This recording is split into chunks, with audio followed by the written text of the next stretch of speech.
प्रश्नावली 1.4 का तीसरा प्रश्न हमारा है, कुछ वास्तविक संख्याओं के दशमलव प्रसार नीचे दिए गए हैं, प्रत्येक स्थिति के लिए निर्धारित कीजिए कि यह संख्या परिमेय है या नहीं।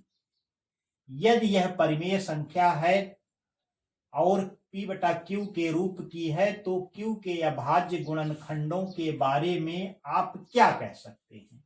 तो पहला खंड इसका है 43.123456789। तो यह क्या है, इसका दशमलव प्रसार कैसा है, शांत है, यानी यह एक परिमेय संख्या है। परिमेय संख्या है तो इसे p बटा q के रूप में आप लिख सकते हैं। तो ये हो जाएगा आपका 43 दशमलव आप हटा दीजिए, यानी 10 की घात 9 से इसमें गुणा कर दीजिए, 9 अंक दशमलव है। तो 1 2 3 4 5 6 7 8 9 और नीचे 10 की घात 9 से भाग दे दीजिए, तो ये आपको प्राप्त हो जाएगा। एक के बाद आप 9 बार शून्य लिख दीजिए।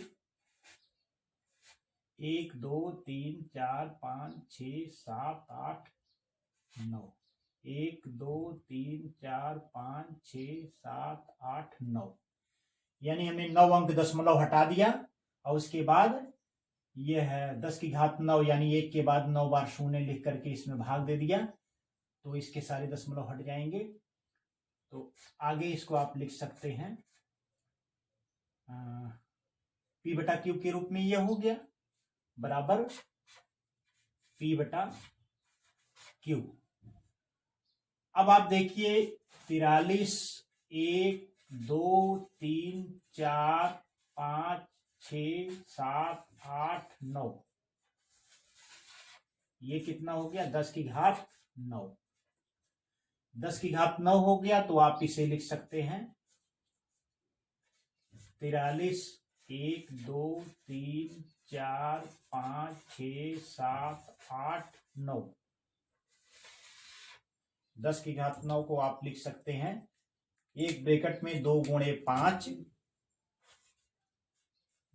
5 की घात 9, यानी q का मान हमको प्राप्त हो गया, q बराबर 2 की घात 9 हो जाएगा और 5 की घात 9, यानी ये कैसा है, जो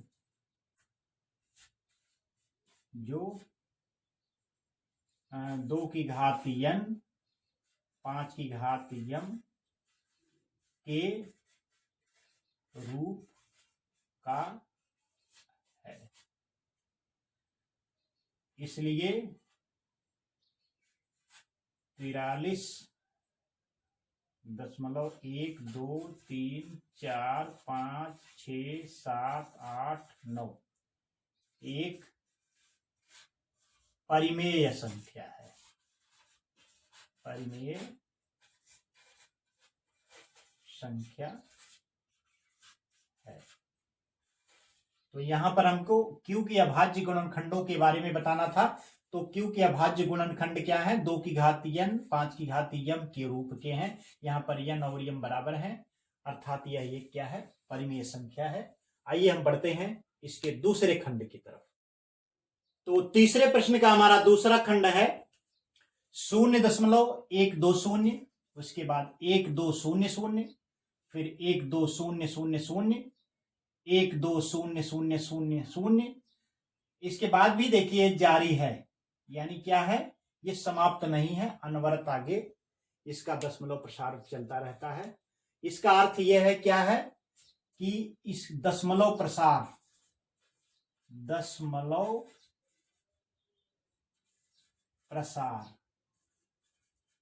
कैसा है, अशांत है। अशांत के साथ क्या है, इसमें देखिए आवर्तता कहीं नहीं हो रही है। 120 था, उसके बाद यहाँ 1200 हो गया है, फिर यहाँ 3 शून्य बढ़ गया है, फिर 4 शून्य के बाद 12 है, अर्थात यह क्या है, इसमें आवर्तता नहीं हो रही है, पुनरावृत्ति नहीं हो रही है। तो अशांत अनावर्ती है, अनावर्ती, अशांत अनावर्ती या अनवसानी, अनावर्ती है तो दशमलव प्रसार अशांत अनावर्ती या अनवसानी अनावर्ती होने पर ये संख्या क्या होती है? अपरिमेय होती है। इसलिए 0.1200 1200 1200 1200 एंड सो ऑन एक अपरिमेय संख्या है।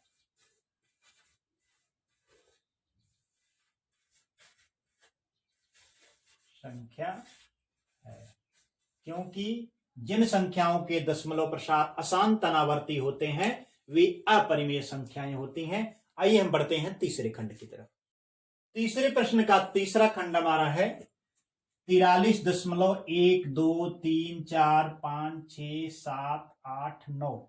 इसके ऊपर बार लगा हुआ है। इसका मतलब यह है कि इतना अंक आने के बाद पुनः 1 2 3 4 5 6 7 8 9 की पुनरावृत्ति होगी। उसके बाद फिर 1 2 3 4 5 6 7 8 9 10 9 तक पुनरावृत्ति होगी। यानी ये आवर्तता को दिखाता है। यानी इसका दशमलव प्रसार कैसा है? अशांत है और आवर्ती है। चूंकि इसका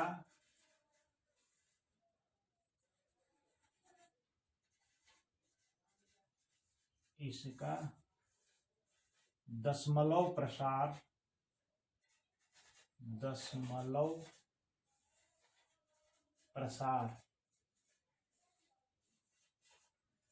अशांत आवर्ती है। आवर्ती का अर्थ क्या है? इसकी बार बार पुनरावृत्ति होगी। 1 2 3 4 5 6 7 8 9 आने के बाद पुनः 1 से रिपीट होगा। 1 2 3 4 5 6 7 8 9 9 के बाद पुनः फिर 1 2 3 4 5 6 7 8 9। इसी प्रकार से इस अंत तो नहीं होगा लेकिन बार बार इसकी पुनरावृत्ति होती रहेगी। इसका दशमलव प्रसार अशांत आवर्ती है। और जिन संख्याओं के दशमलव प्रसार अशांत आवर्ती होते हैं या शांत होते हैं वे परिमेय संख्याएं होती हैं। इसलिए 43.123456789 एक परिमेय संख्या है। परिमेय संख्या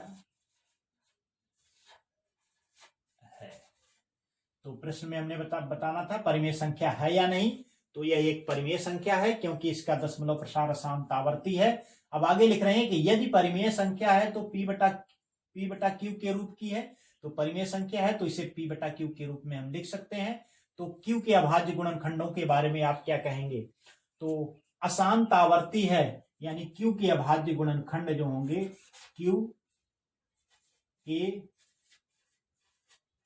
अभाज्य गुणनखंड किस रूप के होंगे? 2 की घात n 5 की घात m के रूप के नहीं होंगे।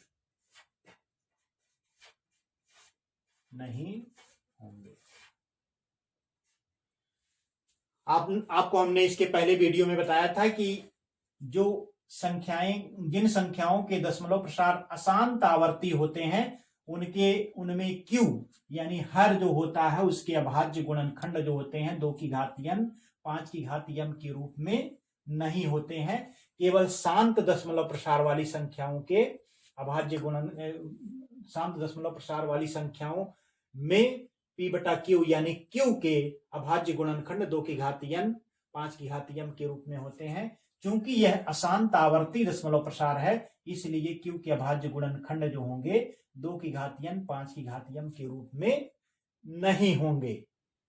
तो इस प्रकार से प्रश्नावली 1.4 के सभी प्रश्नों का हल हो गया है। आइए हम बढ़ते हैं अगले वीडियो के साथ। पुनः मिलेंगे।